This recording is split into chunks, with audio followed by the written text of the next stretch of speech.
Genre, fantasy, essential questions.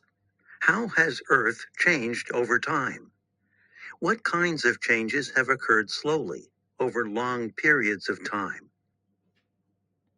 In My Own Backyard, by Judy Kurgian, illustrated by David R. Wagner. I woke up one morning to the sound of a blue jay squawking outside my bedroom window. Raising the window shade, I wondered how many other jays had lived in my backyard. Then I wondered how many people had stood where I was, looking at this very same place. To my surprise, as I looked across my mother's garden toward the brook, my backyard began to look like a farm. People were cutting hay with old-fashioned scythes, like I had seen in pictures. Next to the brook was a strange old building with a water wheel. The hills were plowed fields for growing hay and corn. What I was seeing out my window was my backyard 100 years ago. I closed my eyes and shook my head. When I looked again, the farm was gone, and people were using a team of oxen to drag a tree trunk to the building beside the brook. It was an old-fashioned sawmill. Men at the mill were pushing the trunks toward a big saw that cut the wood into boards. Maybe the boards from the sawmill would be used to build houses and barns for the first farmers in the area. Then, all at once, right before my eyes, the sawmill disappeared. A covered wagon and a band of settlers were trying to find their way through the river valley that was my backyard. Their wagon carried food, books, clothes, and iron tools. Their leader was asking a frontiersman about what lay ahead. The settlers were using my backyard as a stopping place as they looked for a place to build a log cabin. As the settlers rose to leave, a mist blew over the brook. When it cleared, I saw a group of Native Americans. In the same spot where our summer barbecue is today, a woman was cooking meat that sizzled over the fire. Newly picked corn, squash, acorns, and berries made me think that this must be a harvest celebration before the first settlers came from Europe. Snow began to fall, as if it were winter. Through the swirling blizzard, I sensed that time was moving backward very quickly, back to a time when great ice sheets moved down from the north and covered the land. When the snow let up, my backyard was covered with blue-white ice, a mile thick at its highest peak. The only sound was of the ice creaking and scraping the rocks and frozen land as the ice moved forward with a mighty weight.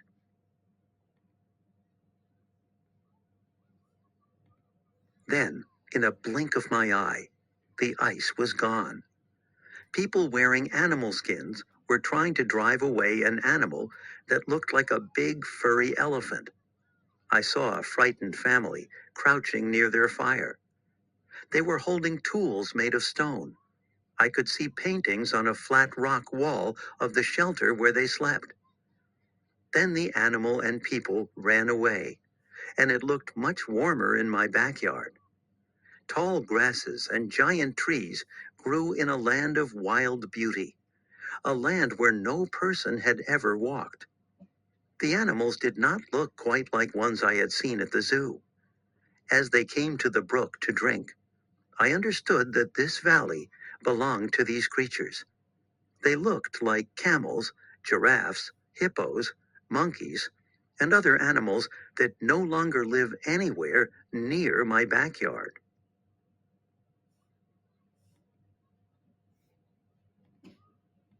I watched as once again the years slipped away.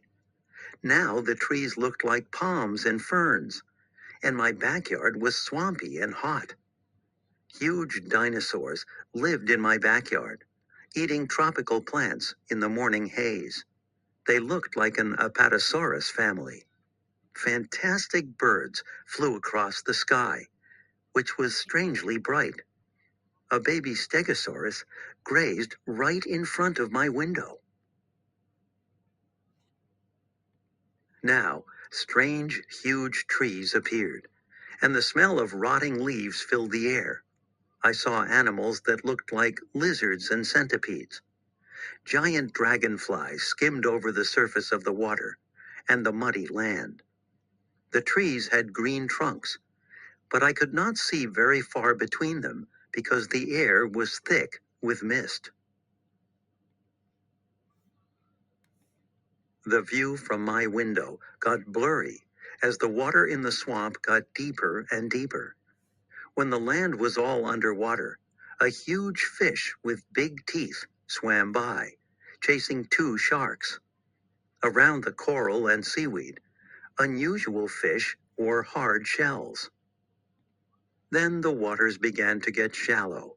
The fish disappeared, and the plants sank down to mostly green and blue algae. Brown-green, muddy water reflected the light of the sun in a weird, eerie sky. Round jellyfish pulsed by. Some animals that looked like upside-down bowls with legs walked across the muddy bottom past sponges and sea fans. Then I caught a glimpse of a world so strange that I could hardly believe my eyes. There was a beach with hissing sulfur springs, and the only life was in the form of strange dome-shaped algae. A volcano belched smoke in the distance. It was hard to believe that this place was my backyard. I jumped as my mother's voice called me. "Come to breakfast, dear." Her voice pulled me out of the past and into the present. I tried to think about the day ahead, but my mind was still far away on the things I had seen, the people, the animals, and the plants that had lived so long ago.